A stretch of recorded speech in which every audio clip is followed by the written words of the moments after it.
let me ask you now, when scouts talk about power, and you kind of mentioned it there a few moments ago with game power and just natural over the fence power. That's kind of where that raw power scouting grade comes from. How Hmm. do players, how do they translate that raw power? Well, first of all, before we do that, before we talk about Hmm. that, what is that?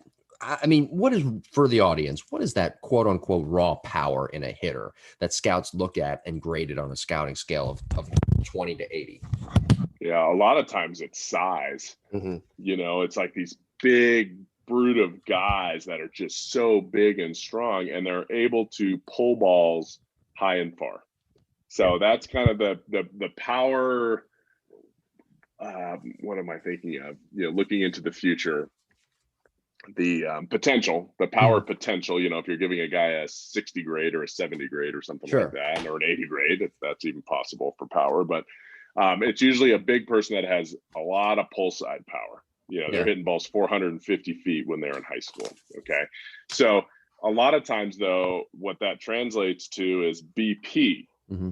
power. Okay. So, and BP power means, and I see a lot of this with my videos that come through my scouting stuff, Yeah.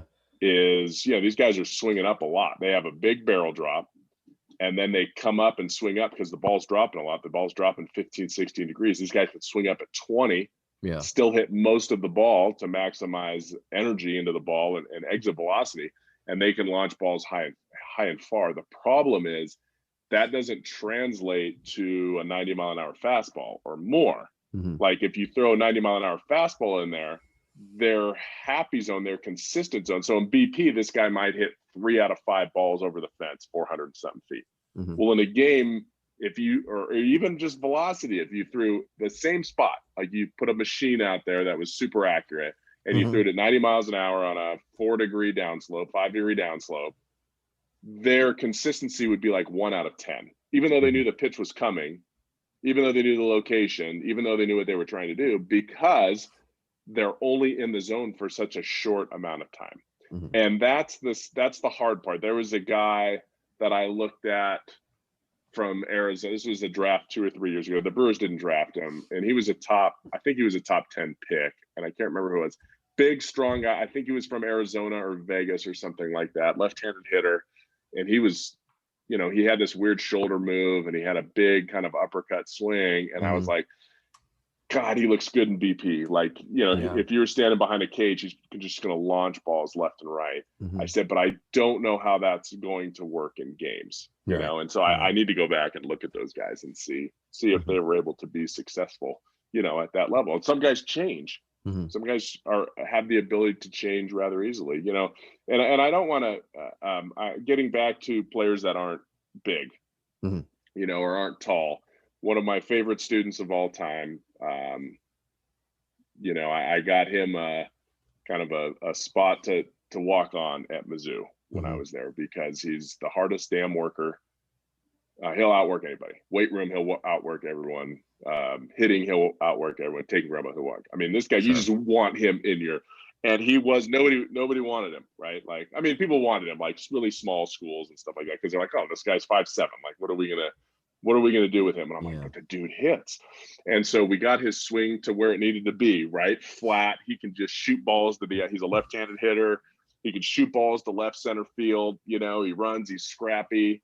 Hmm. And where there's no other kid his size in the SEC, this kid's going to play. Yeah. Like, he's not just going to, like, most people walk on and get cut in the fall, right? That's just kind of how it is. So he's going to continue to get better and play. And I'm telling you, I'm convinced he's going to be a starter at some point, right? Yeah. And he's a kid that people are like, whatever. But what Yeah. happened was he was a late bloomer, and even though his swing plane is very flat, he doesn't have Hmm. big vertical bad angle drop, right? He keeps his barrel flat so he can shoot balls the other way.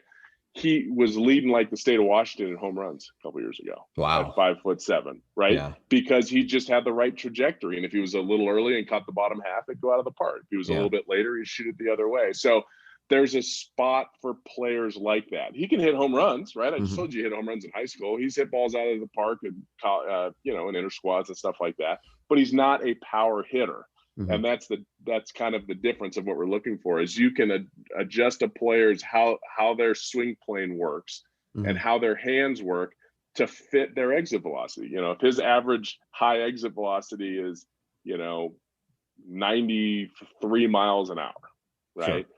Versus guys like Zimmerman when I was at Mizzou a couple years. His average high was probably like 105 to 110 Mhm. when he would square balls up, right? Those have Yeah. to be totally different hitters Right.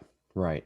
Exactly. because of size, strength, and everything else. Now, if he's 5'8" and he's hitting balls 110 miles an hour, okay, now we can possibly change the conversation. And that's Yeah. what I didn't know about the guy that I looked on video. I don't see any of his metrics. I see Mhm. a guy that looks like he has pretty good power and bat speed for a guy that's 5'9". I just don't know how good it is. Yeah. You know, and Exactly. then that's hard to make adjustments because maybe he will be a 5'9" power hitter. But how many of those guys have there been? Yeah. Not many. Dustin Not Pedroia. many, No, he's not even. right? He wasn't even a power hitter, but he did have a Yeah, little bit but of he pop. but he did have good pop. Yeah, Yeah. But you played in the can right categorize. Let me ballpark ask for you that. this though. You can categorize like great high school players who are going to play at the next level, SEC, professional, great college players who play in the Cape Cod, some of the top collegiate summer leagues going on to the next level. You can categorize them as just all around hitters because they still hit a lot of home runs because of the competition. But you wouldn't Uh-huh. necessarily say that they're power hitters, would you? So what differentiates at the next level the power hitters fundamentally from the guys who aren't power hitters, who are just regular gap to gap type hitters?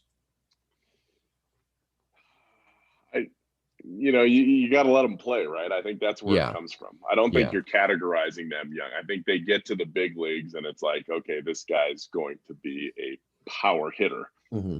I think when Nolan Arenado came up, he wasn't a power hitter. Hmm. Trevor Story came up, he wasn't a power hitter. Hmm. You know, I don't. I mean, would you consider Tatis Jr. a power hitter? I would not. Right, but he's going to hit 30 home runs a Right. year. So, like, I would categorize Luke Voigt as a power hitter, Right. Aaron Judge as a power hitter. I don't think I would label any Astro as a true power hitter. You Sure. know, I'm trying to think of guys. That guy for the A's, the first baseman, I probably Matt would Chapman. Yeah. No, not Chapman. He's a third baseman. Olson, is it Olson Olson. or Matt Olson. Excuse me. the Sorry. first? Yeah. Well, no, Matt Olson. Chappie's a third baseman, but I don't think he's a true power hitter. The first baseman is kind of that more power hitter. Right. You know, Chris Right. Davis is, Yeah. a power hitter, hits Yep. 240. So Hmm. guys that typically are in that 40 home run mark Hmm. and they strike out a couple hundred times Hmm. and their misses are in the air Yeah. and they're trying not to hit into double plays, that's where I consider guys, power hitters.